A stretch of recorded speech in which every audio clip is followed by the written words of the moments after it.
Hello, dear. My name is Shah Hussein from Earning Goals. We will discuss our deep remote desktop protocol, its uses and benefit.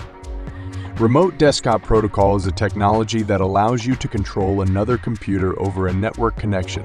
This can be useful for a variety of purposes, such as remote work, technical support, and gaming. What are the benefits of remote desktop protocol? There are many benefits to using remote desktop protocol.